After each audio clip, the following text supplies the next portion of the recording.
right, this isn't the best angle, but this should do. What I'm going to do is some blood flow restricted squats and possibly even some kettlebell swings. This is doing it at a very low load, but yet with the blood flow restriction bands that I've applied to the upper thigh, I can do this and get the benefits of much heavier loading as if I had weights on my back without the added stress. Again, this is all due to the cast on the foot with no weight bearing. I am sitting on my little roller here that I use to get around. What I'm going to do is I'm going to use this to pump up. I previously measured, basically this goes to 500 millimeters of mercury. At 500 on the leg, it just occludes the pulse oximetry measurement of the foot. If I clench my muscles at all, that increases the pressure against the strap and definitely occludes it completely. So it doesn't go any higher than 500, so I didn't obviously push beyond the equipment. At 500, it's quite uncomfortable. What I've done is I've used the 500, and then we will do somewhere between 40 and 60% occlusion. An easy number that I will use is the 300. So I will pump this up. What I do is I give a couple clinches to the leg. I make sure that the strap is in a place that's not going to bind or interfere. Move it around a little bit and then slowly bring it up to 300. Give it a little bit of movement just to see that I'm truly in that rough area. And at 300, once I'm kind of happy that that's actually measuring 300, sometimes you have to make some adjustments to the cuff for comfort, but at 300 or so, I will disconnect and then do it to the opposite side. So for the upper arms, the strap goes up here, and I use the same process. Basically, I measured what would be the occlusion pressure in the hand. That was, if I remember, somewhere around 350, 400 kind of range. So at that range, the numbers will be less when I shoot for that 40 to 50% occlusion. Now, the science behind the different occlusion pressures, there is some evidence that higher pressures result better results as far as hormonal changes in the tissues. But again, there's not a precise, oh, this is the absolute best number for all people. The truth is that what you're trying to do is get enough pressure to resist the blood flow return to the heart, but not completely occluding the blood going to the extremities. So again, both of these cuffs are now on. You want them high as you can on the thigh. Again, you might have to adjust them slightly for different levels of comfort. And what I'm going to do is get this in position so you're still kind of seeing. What I'm going to do is using the knee roller, it can lock itself in place, applies itself as a low bench, and then what I'm going to do is basically just do some body weight squats, like so. And again, this is more for a metabolic effect. So again, trying to get the knees to be at the same height so I can adjust my chair to do this, and just doing some body weight squats. Now the time for the occlusion pressure, again, I've seen different protocols, doing 2 minutes on, 1 minute off, 2 minutes on, 1 minute off, up to 5 minutes on continuous, even up to 15 minutes for steady state walking.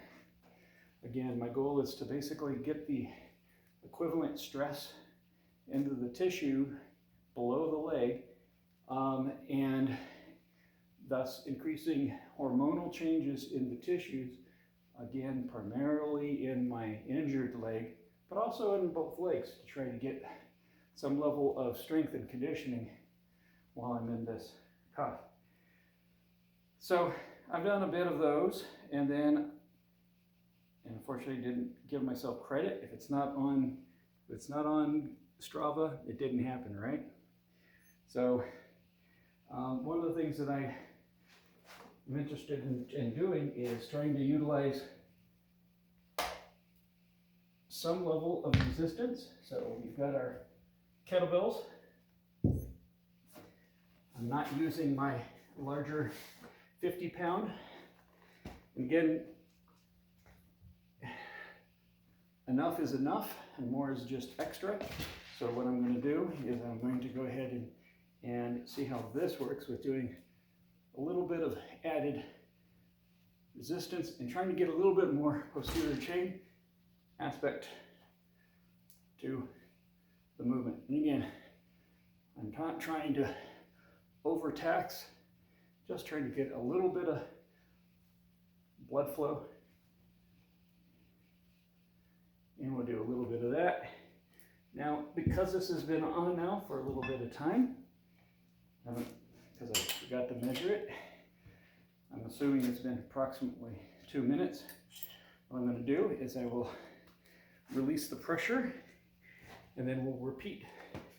What I will do is I'm going to go ahead and repeat, and we'll do it with the kettlebells, and then we'll also maybe even go up to the 35.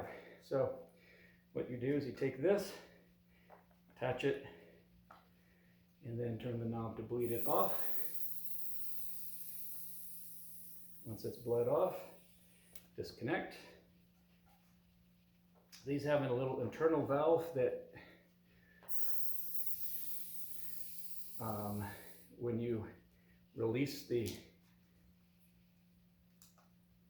tubing, it holds whatever air is still in there, so you may need to sometimes squeeze it to get the air out, to comfortably remove the cuffs. And as you can tell, it actually got my heart rate up. There's actually a flushing effect that happens after you release the cuffs. All the toxic metabolites, the anaerobic metabolites that occurred in the limb below comes back to the central circulation, which can increase the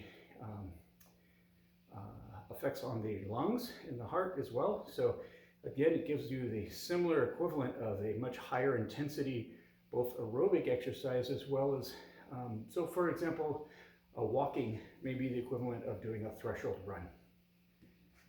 So again, we'll give ourselves a little bit of time. Helps if you hit the start button. And then once a minute or so is up, I will go ahead and we'll resume this. Now again, you don't need to sit here and watch me do this workout all day, but I will go ahead and once we have enough rest time in between, I'll go ahead and reinflate and do at least one more set on the video, and then after that, we'll go ahead and turn it off. I'll probably do another third set, and then I'm going to go ahead and do the rest of my workout that I have planned for the day, which includes things such as the swim erg, which can be done with the cuffs. It's an indoor swimming device, so you can lay on your stomach and practice the proper swim stroke. You can also do other types of exercises with it, both in erg mode, which is where the resistance is only applied as you apply pressure, similar to what the effect of water does. But it also has bands that attach to it, and also a slant of the table that can be used with resistance, with gravity, and also the straps that go to the table. So you can use it on those other methods. Probably do a little bit of a video with that in a bit. But right now, let's go ahead and get back into the workout. So again, reapply, click it on, seal this, and then bring it up. It's best not to just pound it really hard and such. You tend to overshoot. And then also, again, there's some adjustments, whether the leg is straight out.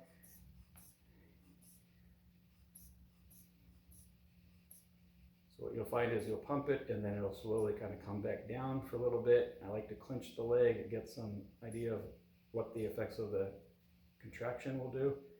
Then once we get to around that 300 mark, I'll go ahead and disconnect. Same thing on the opposite side. Now, the data, which I don't have here to show you, but there has been some data shown for both individuals with knee, ligament injuries, Achilles injuries, things such as ACL tears, rehab and so forth, that utilized the use of the blood flow restriction, I haven't seen any negative data. There is some people that fear that the straps can cause things like blood clots and so forth, but again, that hasn't been duplicated in the data. I am actually on some aspirin because of the cuff being on and the chances of clots forming when that is kept immobile. But again, nothing necessarily from the blood flow restriction cuffs has been shown in the research. So I'm going to switch from the 20-pound to the 35, and I'll probably even do a little alternating kind of movement. So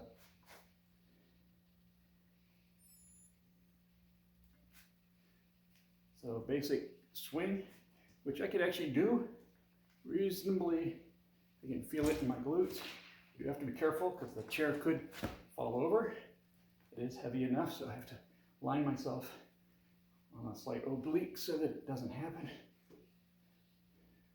I don't get quite the hip drop, but it does work quite well. Just alternating, trying not to hit my cast.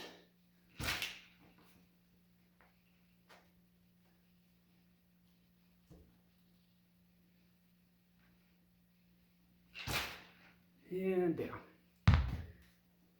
So again, that's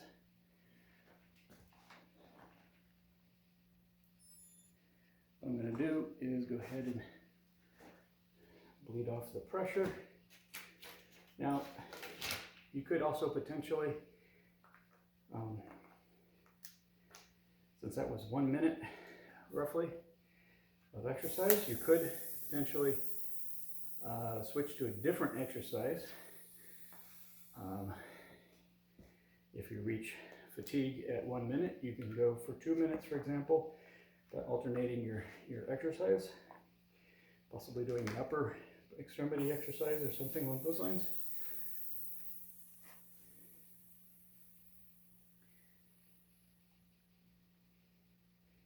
So let it bleed out for another minute or so.